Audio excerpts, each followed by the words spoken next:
Hello, I hope you're having a great day. So, in doing all of my seed starting, I realized that a lot of times it's the exact same seed starting method. So, I thought I would put a quick video together today of just what the common seed starting methods are and put a little video demonstration with it. And then that way I don't have to do this every time I start a new seed, because most seeds I always mix my soil the same. I always fill my trays the same. I always do there's certain things that are just the same, and then there's differences in each. But most of those differences you find by reading the back of a seed packet. So there are some seed companies that don't send any information to you on the back of the seed packet, and then you can Google the information. Or maybe you collect your own seeds and you don't know exactly what to do with them. So at that point, you could just Google that information and you could write down just a few things. So I'm going to go through all the steps I believe there are in seed starting. And then I have like a little checkoff sheet that if I collect my own seeds, I go through and just make sure that I get all of that right. So the very first step, read the back of your seed packet. So I started a bunch of lavender, and lavender needs cold stratification, but the back of the seed packet for lavender doesn't say that. So I was confused at first, but I called the company. Most of these seed companies have a support line, and you can just call them and ask any question you have about starting their seed. And when I called Johnny's, they were very helpful. They said, no, we already cold stratify our lavender seeds for you. And I called Park Seed, and they told me the same information. Now, based on that, I went ahead and planted some burpee seed, and it didn't really germinate. So, my fault. I didn't call burpee. I didn't look up if they cold stratify their lavender or not. I don't know. Maybe they do, and I got a bad packet, or maybe they don't do that. And obviously, if I go out into my garden and I pick lavender seeds, I'm going to have to do that cold stratification myself. But that's something important to know. And if the back of your seed packet doesn't say to do it, but the back of your seed packet does have very specific instructions for that exact plant, more than likely you don't have to do it. But it took me 5 minutes to call Johnny's support and say, do you cold stratify your lavender? And they said, yes, we do that for you, so you don't have to. And now I've never had to do it or worry about it again when I buy Johnny's lavender. Another thing that the back of the seed packet should tell you, or if you Google and find your research, is that some seeds require you to soak them. So if you're getting ready to do a big project and you have so much time set out to start your seeds or corms or whatever it is you're planting, make sure you know if you need to soak them and how long you need to soak them, because you can just throw those in water X number of hours before you're planning to do your seeds. And some seeds need light to germinate. And the back of the packet will tell you if it needs light to germinate.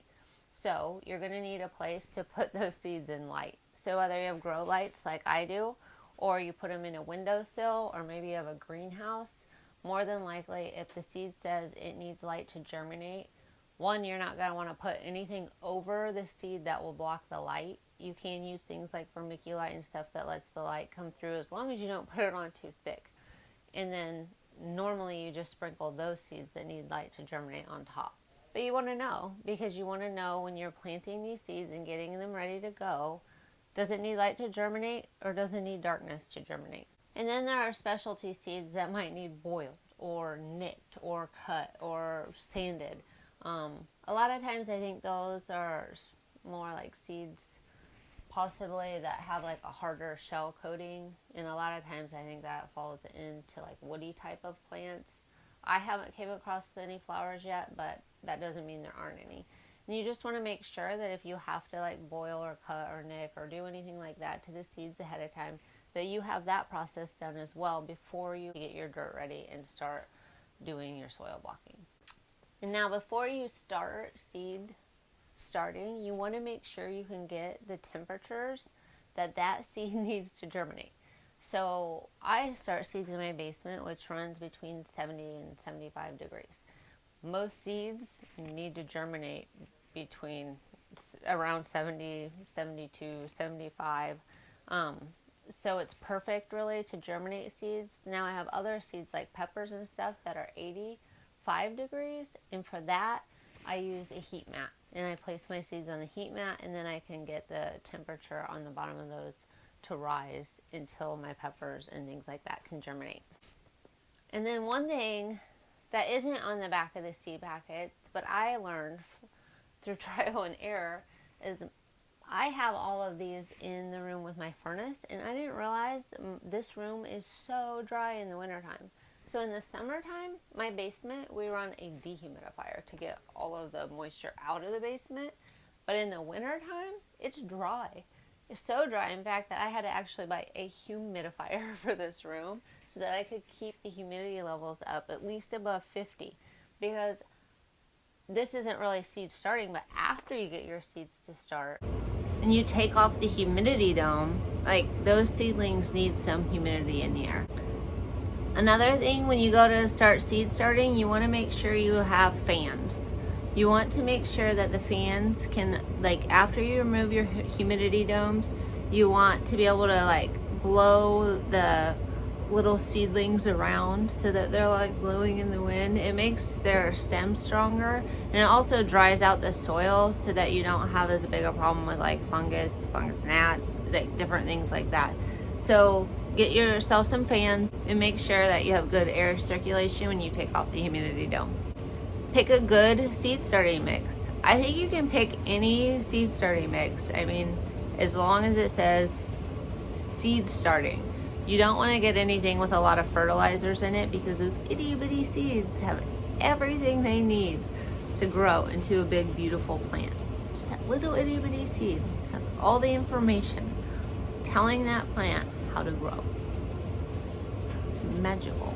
Get a good source of water. So you want to water these seedlings. You don't want to water them with a bunch of chlorine and a bunch of chemicals. It's probably best to like melt some snow and like pour it in. But no, I use my faucet water, and I just like fill up a bunch of different things with water, and then I let them sit. So I'll let them sit, you know, for however many days, and then I'll use that to water my plants, and I just keep filling them so that I always have enough to water my plants with water that has maybe evaporated some of those bad chemicals out of the air. And then you want to pick, how am I going to grow these seeds? Am I going to do it in soil blocks? Am I going to do the Charles Dowding method where I just scatter all the seeds in a bunch of soil?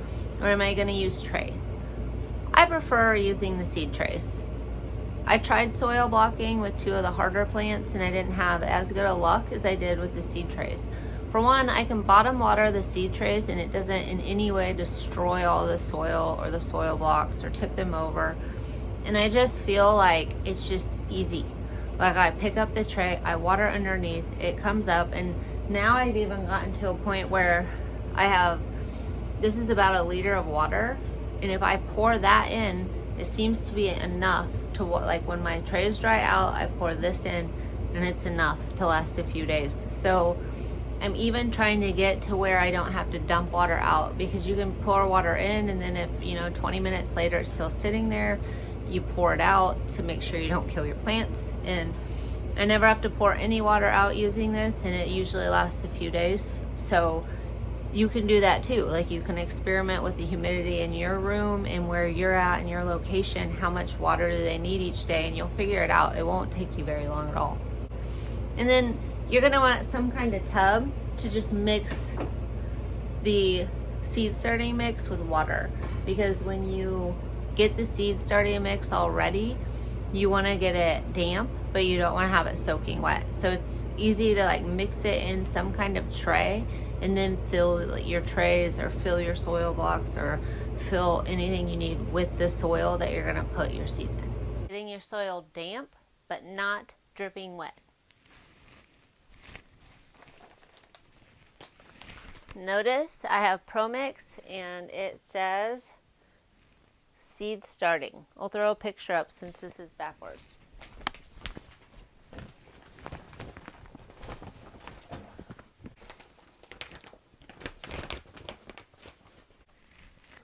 Okay.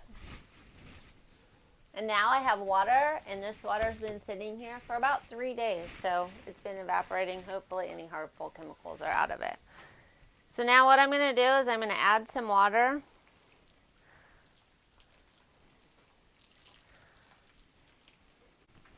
Okay, so this is a gallon and my water level's to about right here. So maybe a fifth of the gallon. But this is a lot of seed starting mix too. So I don't want it to look like this. See all that water dripping out of it? Which that was just the top where I poured the water. You don't want that. So I'm going to keep mixing this.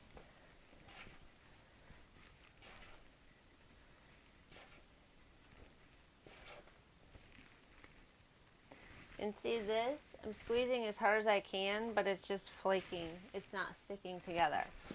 So that's not good enough either.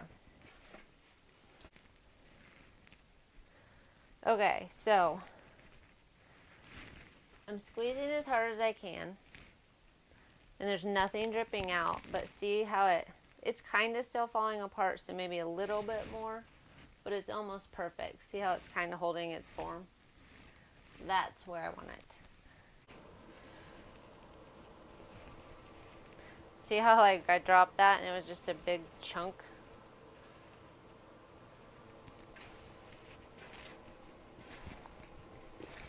So like I said, just when you squeeze it, it's as hard as you can. If it maybe gets a drip, it has a drip come out of it, or even if it has no drips, but it like completely keeps its form, you're good to go. Okay, now that my soil is all in the perfect consistency, it doesn't drip, but it holds its form nice and neat. I'm going to fill it into my 72 plug tray. If I'm going to be sowing seeds that are on the top of the soil, I want to pack it in there, not real tight, but pretty tight. And I want to make sure there's not a lot of loose soil up here. It's kind of flat, because when I put that seed on it and I water it, I don't want a bunch of water spraying over the seed because it needs light to germinate. So I like to pack these in, and then I always just use my thumb. And if it's a seed that needs to go a 1/4 inch down, I actually will take like an instrument or just something small and like put a little divot in, put the seed in, and cover it up. That's my method.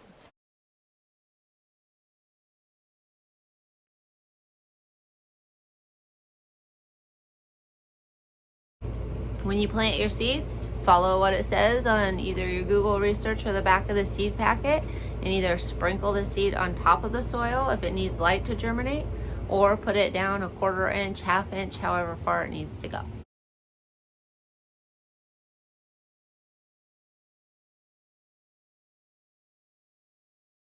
You want to mist that seed in to make sure the top of that soil where that seed is making good connection with the soil and has some moisture around it.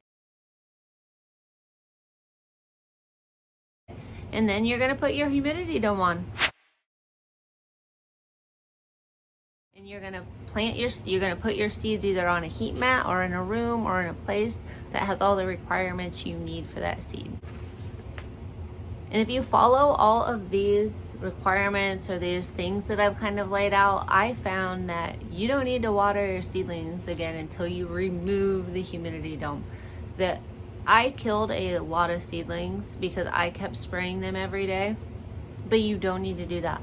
If you get your soil damp but not soaking wet and you put the humidity dome on, even Lysianthus, it takes like 3 weeks to germinate, no problems. Like, just make sure your humidity dome is tight. I lifted it up a few times, like, you know, every day I lift it up 1 time. I just peek in there, see if anything sprouted, and I put it back down tight. I've never had to rewater those plants if I've kept my humidity levels above 45 in this room.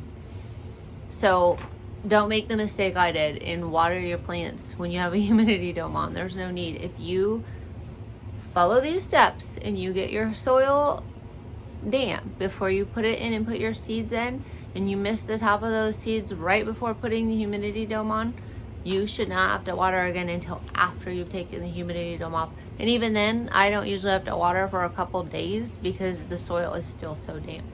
That's my video on seed starting basics. I hope you've gone through it with me, and I hope you enjoy this video. Don't forget to comment, like, If you think I left something out, I'd be happy to edit my video and put something back in, or people can read the comments and see some other people's opinions. So comment, like, share, and subscribe to my channel. Have a great day.